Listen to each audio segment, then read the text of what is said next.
शादी के बाद क्या बेटियां पराई हो जाती हैं। पति 2 दिन के लिए ऑफिस के काम से दूसरे शहर जा रहा था तो पत्नी से बोला कि चलो तुम्हें तुम्हारे मायके छोड़ देता हूँ, अकेली यहाँ घर में रहकर क्या करोगी, और तुम बहुत डरपोक भी हो।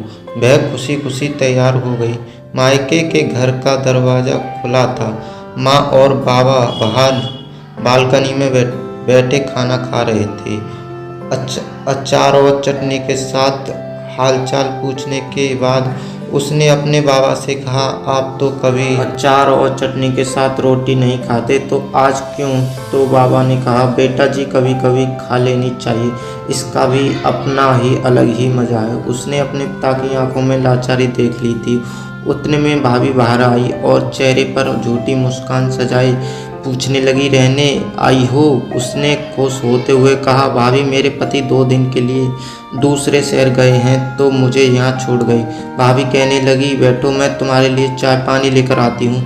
वह भी अपने माता पिता के खाए हुए बर्तन समेटने लगी और कहने लगी कि मैं भी भाभी की मदद कर देती हूँ और साथ ही भैया से भी मिल लूँगी।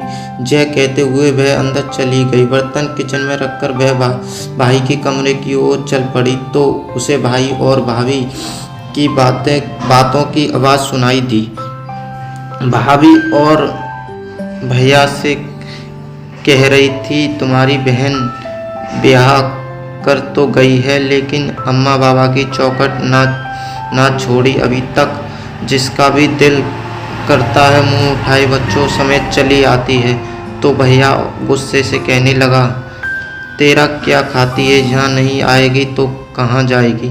तो भाभी ने भी दंदनाते हुए कहा, बस मुझसे नहीं होती। तुम्हारे खानदान वालों की सेवा, तुम्हारे माँ बाप को संभालती हूँ, उन्हें खाना देती हूँ, यही एहसान समझो। भैया और भाभी की बातें सुनकर वह सन्न रह गई।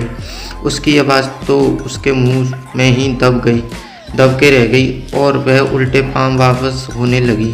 थोड़ी देर बाद फ़ोन पर झूठ मूठ का बात करते हुए बाहर निकली। अच्छा माँ जी आप लोग आए हैं, गांव से पहले ही बता देते तो मैं मायके नहीं आती। अच्छा आप परेशान न हो, ऐसा करें आप तब तक पड़ोस के घर में बैठें, मैं भी अभी आती हूँ। माँ बाबा ने देखा तो आश्चर्यचकित होकर पूछने लगे, बेटा क्या हुआ, अभी आई थी और अभी जा रही हो? कहने लगी, नहीं माँ बाबा, मेरी सासू माँ और ससुर जी आए हैं, उन्हें ऐसे कैसे छोड़ दूँ? अभी जाती हूँ फिर कभी आ जाऊँगी। आप दोनों अपना ख्याल रखिए। अपने आंसुओं को दबाते हुए वह अपने माता पिता से मिली और बोझल कदमों के साथ खुद को हौसला देते हुए अपने घर को वापस चली गई। रात के खाने में नमक ज़्यादा लग रहा था जबकि वह नमक उसके गले से उतर रहे आंसुओं का था। यह सच है कि मैके में माँ बाप से होते हैं लेकिन कभी कभी उनके होते भी बेबस होते हैं।